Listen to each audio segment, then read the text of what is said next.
Hello.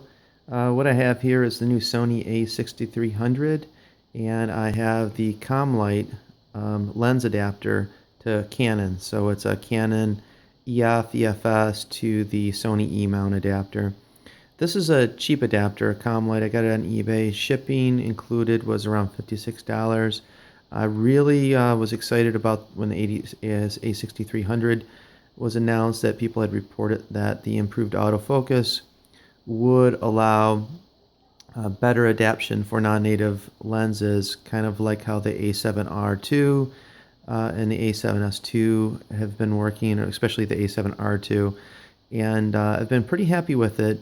This is one of the lenses when I moved from Canon. I have a few lenses, not really high-end stuff, but this 10 to 18, it was always pretty impressive for the price range, what it offers, and I was really excited that I'd be able to hopefully use it. I'd like to report that it's flawless, and it really does. When it works phenomenally. It's crazy fast. It's probably as fast or faster than the kit lens, the 1650 kit lens. But every once in a while, for whatever reason, the autofocus will just stop working, and I have to play with the camera for quite a while to get it to work again. One of the things you don't want to do if you try this, at least on this particular lens, is the autofocus manual focus switch. If you're going to switch an autofocus manual, use the button on the Sony. When you switch it from the lens, it doesn't recognize autofocus anymore. It says autofocus in the lens, but it won't lock focus. The other lenses I've tried the, and I'll do a quick review on those afterwards. The EF 50mm, the STM, the newer Fantastic, Plastic Fantastic, or what people call nickname, a few different nicknames for it, and the 24mm Pancake EFS STM.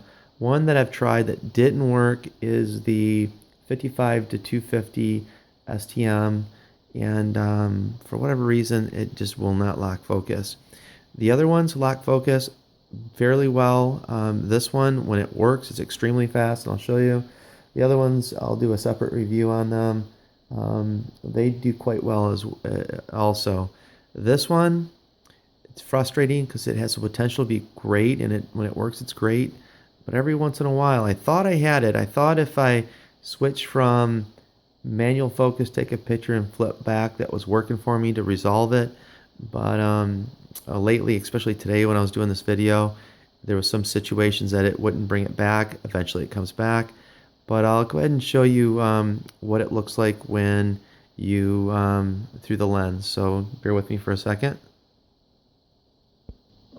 Okay. Just try to get it in focus. So here we go. As you can see, it will lock focus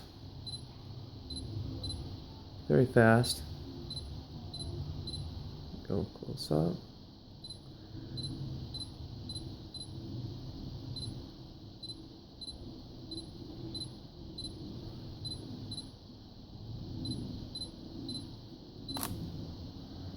So,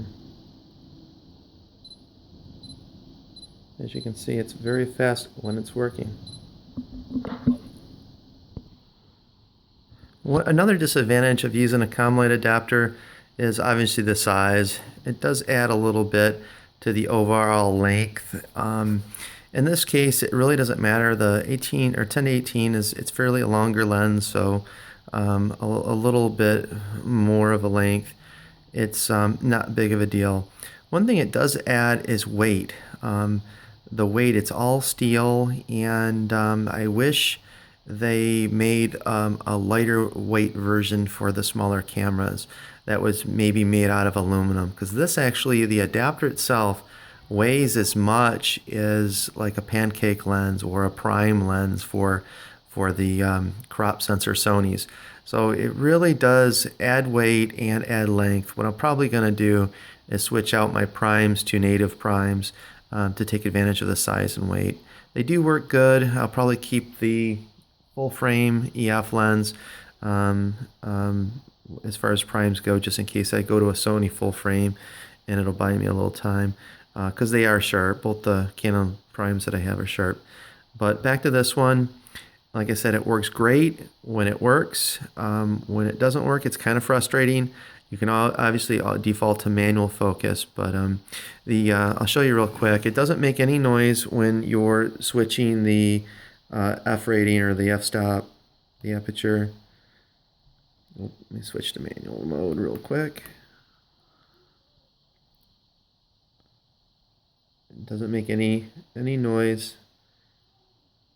It's very silent as far as switching apertures. And that's it. That's the 10 to 18. Oh, if you're buying the lens, it does not come with the lens hood. I purchased that separate. I have them for pretty much all of my lenses except for the 50 millimeter because it's kind of a recess and it's protected. It helps with glare, obviously, if you're outside and whatnot, but the biggest reason I use the hoods is to protect the lens. I don't use the UV filters. And the camera is super small. Instead of using the neck strap, I've tried to use just a lanyard that I've had laying around. It's kind of lightweight. I need to get something a little heavier duty, but it seems to work. And that's probably how I'm going to carry it. And that's it for this video. Thanks for watching.